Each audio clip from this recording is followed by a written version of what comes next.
Just wanted to come at you with a quick video and share a couple of thoughts. I want to begin, if I could, by first of all asking you to forgive me for my casualness here today. As I record this video, it's a quiet Sunday. I'm just kind of lounging around the house a little bit here.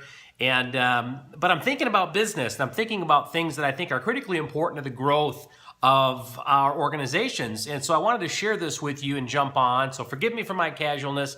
But hey, this is the business where we can conduct it from home and be casual, right? That's one of the things we love so much about it.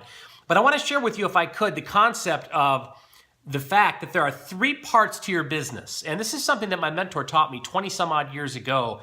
And it kind of stuck with me because one of the questions I had for him was, what is it that really separates someone in our business that earns $500 a month from someone who earns $5,000 a month? And what is it that separates someone who earns $5,000 a month from someone who earns $50,000 a month? Now, obviously, the person that makes $500 is doing something differently than the person who makes $5,000.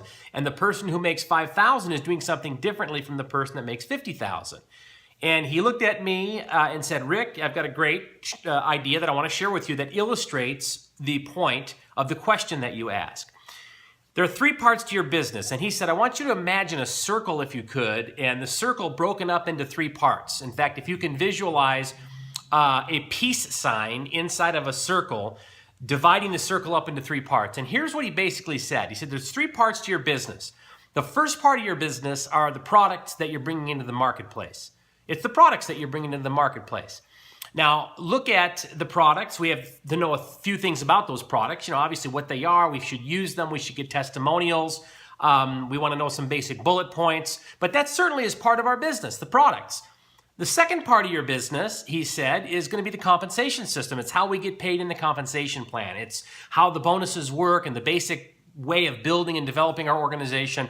And that is certainly an important component of our business. So you got the products as one part, the compensation plan as another part. And the third part of our business is you. It's the you variable. It's the things that you bring to the table. It's the desire, the willingness, the teachability that you have. It's your willingness to engage.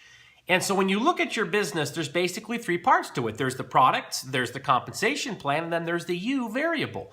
And he said, Rick, I want you to think about this for a minute. When someone's making $500 a month and someone's making $5,000 a month, do they have the same products to work with?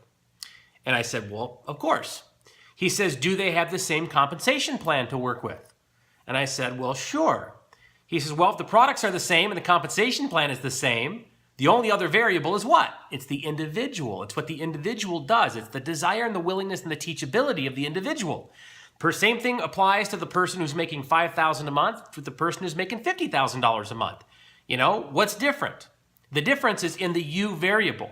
So if the products are the same for everyone and the compensation plan is the same for everyone, the only thing that differentiates someone who is making a small income from someone that's making a very large income is the you variable. It's what the individual brings to the table in terms of their desire. It's like their desire, their why, what they want to accomplish out of the business.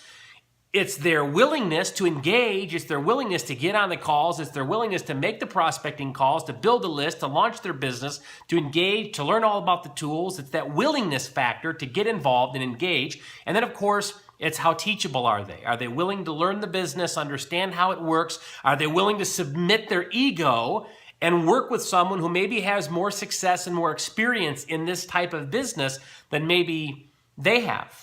And I know that that can be a challenge for a lot of people. Some people come into this business, they've been very successful in real estate, very successful in insurance. Maybe they've been successful in some other field of endeavor, but they've never succeeded in network marketing, and they automatically translate their success in other areas here. And because they've had success somewhere else, they're not willing to listen to someone as to how to build a business because they believe that they've already been successful and they're just going to do it their own way. And that's a huge mistake because our business is a whole new arena.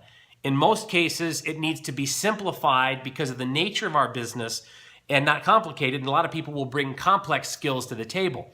So I just want you to think about this. There are three parts to our business. There's the products, there's the compensation plan, and then there's you. The variable in success is the desire and the willingness and the teachability that one brings to the table.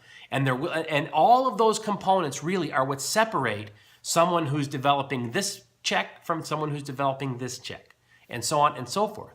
And when I understood it like that, for me, it was about looking internally. It was about, okay, I've got the products, I've got the compensation plan. The only reason I'm not earning what Mary is, or the only reason I'm not earning what Tony is because the U variable, their desire, willingness, and teachability is a little bit different than where I'm at right now. And if I work on myself and I develop myself, I can eventually get there.